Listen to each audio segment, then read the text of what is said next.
नमस्कार मित्रांनो, स्वागत आहे आपणा सर्वांचं मनपूर्वक पुन्हा एकदा आपल्या या यूट्यूब चॅनलमध्ये. मित्रांनो, शिक्षक भरतीमध्ये आता शिक्षकांची जी पदे आहेत ही वेगाने घटताना दिसून येत आहे. या संदर्भात एक महत्त्वपूर्ण जी आर जो शासनाने मागेच पारित केला होता, त्या जी मुळे शिक्षक भरतीच्या ज्या शिक्षकांच्या व्हॅकन्सीज आहेत त्या वेगाने कमी होत आहेत. मित्रांनो, हा कोणता जी आर आहे आणि का बरं हे जागा कमी होणार आहे या संदर्भात आपण डिटेल माहिती या व्हिडिओमध्ये घेणार आहोत. परंतु तत्पूर्वी आपण जर चॅनलवर नवीन असाल तर आपणास विनंती आहे की चॅनलला सबस्क्राईब करा, बेल आयकॉनला प्रेस करा, जेणेकरून आपणास शिक्षक भरतीच्या संदर्भात सर्व अपडेट्स या चॅनलच्या माध्यमातून मिळत जातील. चला तर मग सुरू करूया आजच्या आपल्या या व्हिडिओला. बघा मित्रांनो, हा जो जी आर आहे हा जी-आर आहे स्थानिक स्वराज्य संस्थांच्या 20 व 20 पेक्षा कमी पटसंख्या असलेल्या शाळेमध्ये सेवानिवृत्त शिक्षक डी.एड किंवा बी.एड अर्हताधारक उमेदवार निव्वळ कंत्राटी तत्वावर नियुक्त करणे संदर्भात. बघा मित्रांनो, ज्या अभियोग्यता धारकांनी शिकून सवरून एवढी कठीण परीक्षा आपण मेहनत करून अभ्यास करून दिवसरात्र प्रयत्न करून पास केलेली आहे, आता अशा अभियोग्यता धारकांना बाजूला सावरून कंत्राटी तत्वावर शिक्षकांची पदभरती करण्याचा जो शासनाचा या ठिकाणी जी-आर आहे तो आपल्याला या ठिकाणी दिसून येत आहे. बघा, हा जी-आर कधी पास झाला?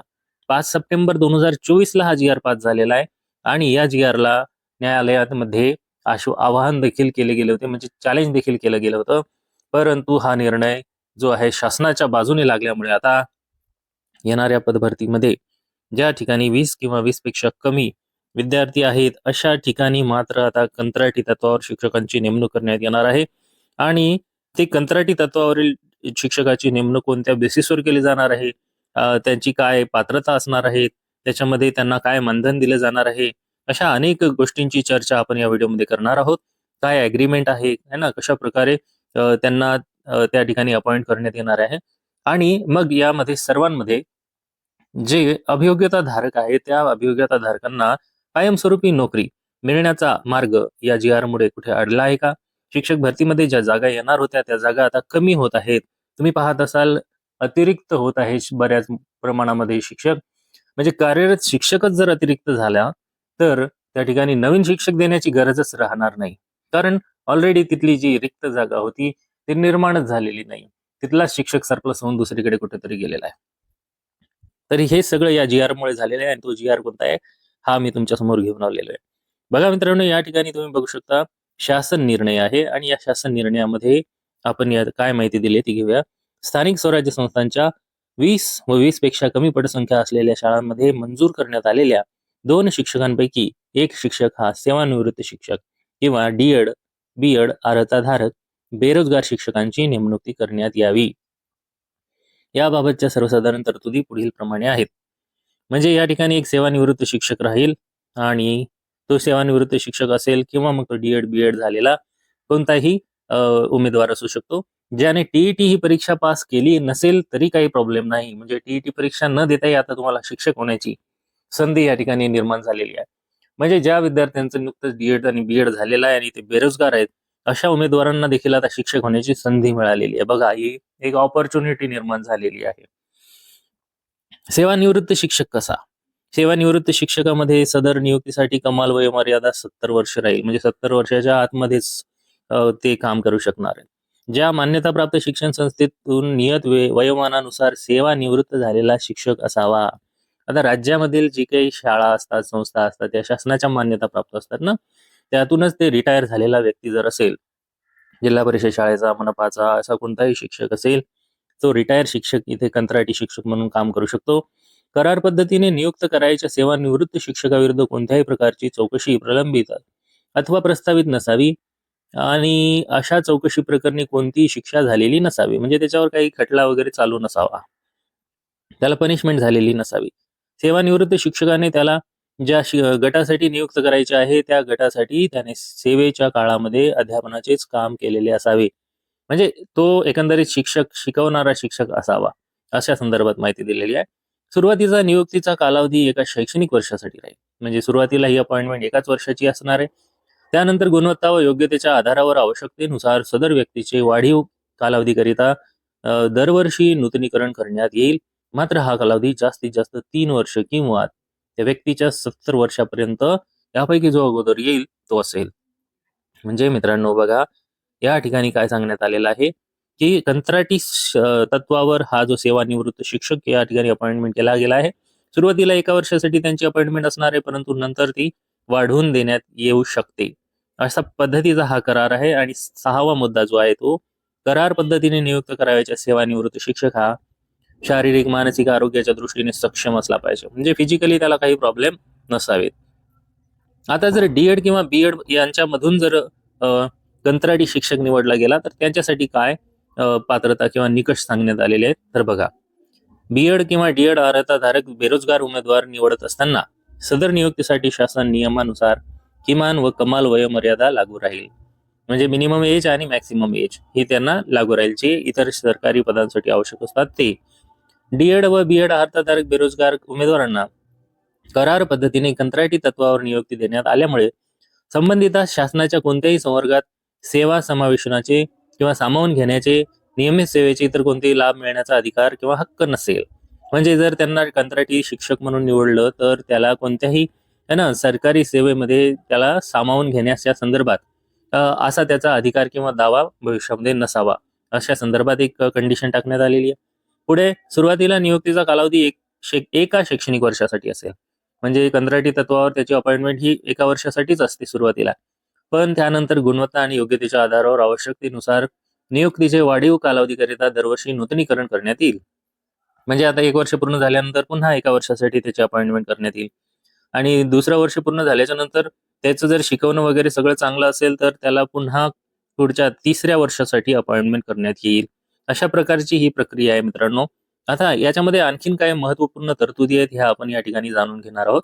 बघा आता पुढची तरतूद काय आहे की यांना मानधन किती मिळणार आहे, तर यांना दर महिन्याला 15,000 रुपये मानधन एवढं मिळणार आहे मित्रांनो. बघा अतिशय चांगलं मानधन, म्हणजे सरकारी नोकरी नसताना 15,000 रुपये मानधन तुम्हाला शिक्षक होऊन मिळत नाही. जे काही रिटायर व्यक्ती आहेत त्यांना आपला रिटायरमेंटचा पेमेंट देखील मिळणार आहे आणि हे मानधन देखील मिळणार आहे. एकूण 12 रजा देय असतील, म्हणजे वर्षभरामध्ये ह्या 12 रजा त्यांना ग्रँटेड असणार आहेत. 12 पेक्षा जास्त जर सुट्ट्या घेतल्या तर त्याचं पेमेंट कपात होईल. यांना कोणतेही प्रशासकीय अधिकार नसतील. जिल्हा परिषदेच्या वतीने शिक्षणाधिकारी यांच्याशी करारनामा स्वाक्षरित करणे आवश्यक राहील. यांचा करार जिल्हा परिषदेच्या आणि शिक्षण अधिकाऱ्यांच्या वतीने होत आहे मित्रांनो. बघा याच्यात काय दिले गेलेले, बंधपत्र, हमीपत्र, नियुक्तीच्या कालावधीत करार पद्धतीने शिक्षकीय पदाचे विहित काम पूर्ण करण्याची जबाबदारी संबंध व्यक्तीची राहील. म्हणजे शिक्षकाचे सगळे कामं यांना करायचे आहेत. या आशयाचे बंधपत्र घेण्यात यावे. म्हणजे असं त्यांच्याकडून ऍग्रीमेंटच करून घेणार आहे की शिक्षक पदासाठी आवश्यक असलेली कामं सर्व हे करायचे आहेत. सर्व दिलेल्या अटी आणि शर्ती ह्या त्यांना मान्यच करायच्या आहेत. आणि अशा मान्य असल्याबाबतचा करार पद्धतीने नियुक्त करण्यात आलेला जो व्यक्ती असेल त्याच्याकडून नियमित सेवेमध्ये घेण्याबाबत अथवा इतर कोणत्याही हक्काची मागणी करण्यात येणार नाही. पहा, काही जणांचं कंत्राटी अपॉइंटमेंट नंतर काय असते की त्यांना आता आम्हाला कायम करून घ्या, सेवेमध्ये परमनंट करून घ्या, अशा मागण्या असू शकतात. या अशा कोणत्याही मागण्या भविष्यामध्ये त्याच्यावर हक्क सांगता येणार नाही, असा ॲग्रीमेंट आधीच करून घेत आहेत. सक्षम प्राधिकारी यांनी विशेष परिस्थितीमध्ये कोणत्याही वेळी करारनाम्यामध्ये उल्लेखित कालावधी संपण्यापूर्वी करार पद्धतीतील सेवा समाप्त केल्यास त्याला हरकत किंवा आक्षेप राहणार नाही. म्हणजे 3 वर्षाचा तुमचा कॉन्ट्रॅक्ट आहे का, नाही, दरवर्षी तुमचा कॉन्ट्रॅक्ट रिन्यू होणार आहे. आणि हा कॉन्ट्रॅक्ट संपण्याच्या अगोदरच जर कोणी अधिकाऱ्याने तुम्हाला तिथून काढून टाकलं तर तुम्ही त्यावर ऑब्जेक्शन देखील घेऊ शकत नाही. म्हणजे अशा प्रकारची तुमची अपॉइंटमेंट असणार आहे. म्हणजे काही कारणास्तव, जे अध्यापनाच्या कारणास्तव किंवा कामात दिरंगाई करण्याच्या कारणास्तव तुमची डिसकंटिन्युएशन करण्याचं जे राईट्स आहेत, पॉवर्स आहेत, त्या शिक्षण अधिकारी यांना असणार आहे. पुढं पहा, अध्यापनाचे तास इतर नियमित शिक्षकांच्या प्रमाणेच असणार आहेत. प्रत्येक जिल्ह्याच्या संबंधित शिक्षण अधिकारी, प्राथमिक व मुख्य कार्यकारी अधिकारी जिल्हा परिषद यांना पात्र इच्छुक उमेदवाराकडून आवेदनपत्र मागवून नियुक्ती आदेश द्यावेत. आता ह्याचे जे अर्ज कुठे मिळणार आहेत तर तुमचे संबंधित जिल्ह्याचे शिक्षण अधिकारी, इथेच प्राथमिक डिपार्टमेंटमध्ये तुम्हाला ते अर्ज मिळणार आहेत. आणि यांची अपॉइंटमेंट ही आपले जिल्हा परिषदचे मुख्य कार्यकारी अधिकारी यांच्या माध्यमातूनच नियुक्ती आदेश मिळणार आहेत. म्हणजे जिल्हा स्तरावरच ही अपॉइंटमेंट असणार आहे. सदर प्रक्रियेसंदर्भात आवश्यकता असल्यास आयुक्त शिक्षण यांनी अतिरिक्त सूचना निर्गमित कराव्या. आणखीन काही जर सूचना द्यायची असेल तर शिक्षण आयुक्त हे यामध्ये सूचना देतात. नियुक्तीसाठी सक्षम प्राधिकारी यांना विशेष परिस्थितीसाठी कोणत्याही वेळी अशा करार पद्धतीतील सेवा समाप्त करण्याचा अधिकार असेल. म्हणजे तुमची जी अपॉइंटमेंट केली त्यांनीच तुमची अपॉइंटमेंट समाप्त देखील करण्याचा त्यांना अधिकार असणार आहे. करार पद्धतीने नियुक्त करायचे शिक्षक शारीरिक, मानसिक आणि आरोग्याच्या दृष्टीने जर सक्षम नसेल, त्या संदर्भात प्रस्तावित सेवेसाठी त्याच्याकडे क्षमता नसेल असं आढळून आलं तर त्याची सेवा समाप्त करण्यात येईल. म्हणजे काही लोक हँडिकॅप वगैरे या गोष्टी जर दाखवत नाहीत ना आणि अपॉइंटमेंट घेऊ शकतात, मग त्यांची पुढे चालून ही गोष्ट लक्षात आली, त्यांची सेवा समाप्त करण्याचा अधिकार हे नियोजन मंडळाला किंवा नियुक्ती मंडळाला म्हणजे शिक्षण जे अधिकारी आहेत प्राथमिक किंवा जिल्हा परिषदचे मुख्य कार्यकारी अधिकारी यांना असे अधिकार असणार आहेत की ते त्यांना कधी काढू शकतात. करार पद्धतीने नियुक्त करण्यात आलेल्या व्यक्तींनी त्यांना प्राप्त होणारी कागदपत्रे, माहिती, आधार सामग्रीबाबत गोपनीयता पाळणे आवश्यक आहे. डिपार्टमेंटल ज्या काही गोपनीय गोष्टी असतात त्याची गोपनीयता टिकवून ठेवणे हे त्या शिक्षकांचं काम असणार आहे असं इथे सांगितलेलं आहे. अजून पहा, करार पद्धतीने हे हातात झालेलं आहे. करार पद्धतीने नियुक्त करण्यात आलेल्या व्यक्तींना त्यांच्यावर सोपवलेले कामकाज निश्चित केलेल्या कालावधीत पूर्ण करणे आवश्यक आहे. जे काम सांगितलं तेवढ्या कालावधीत पूर्ण करणे. आता पहा, शाळेची पटसंख्या 20 पेक्षा जास्त असेल तर कंत्राटी तत्वावर नियुक्त करण्यात आलेले जे काही शिक्षक आहेत सेवानिवृत्त किंवा डीएड बीएड धारक कंत्राटी शिक्षक यांची सेवा नियमित शिक्षकाची नियुक्ती होईपर्यंत सुरू राहील. आता काय असते की जी पटसंख्या 20 पेक्षा कमी आहे अशा ठिकाणी एक कायम शिक्षक आणि एक खाजगी म्हणजे कंत्राटी शिक्षक अशी ही रचना या ठिकाणी करण्यात आलेली आहे. आणि जर समजा पटसंख्या वाढली तर तिथे एक कायम शिक्षक येऊ शकतो नवीन भरतीच्या माध्यमातून, तर तो येईपर्यंत कंत्राटी शिक्षक सेवेमध्ये राहील आणि परमनंट शिक्षक तिथे मिळाला की कंत्राटी शिक्षक तिथून मुक्त होईल. करार पद्धतीने नियुक्ती पाहता, करार पद्धतीने नियुक्त करण्यात आलेली जी व्यक्ती आहे त्या व्यक्तीवर सोपवलेली कामे पार पाडण्याचा मध्ये जर काही व्यत्यय निर्माण झाला असेल तर अशा कोणत्याही व्यावसायिक कामात गुंतलेली व्यक्ती आपल्याला नसावी पूर्ण वेळ देणारी है ना व्यक्ती त्या ठिकाणी पाहिजे. त्यानंतरचा मुद्दा आहे बघा, करार पद्धतीने नियुक्त करण्यात आलेल्या व्यक्तीने गुंतलेले हितसंबंध जाहीर करणे आवश्यक राहील. त्यानंतर 16 नंबरची जी काही सूचना आहे ती बघूया आता आपण.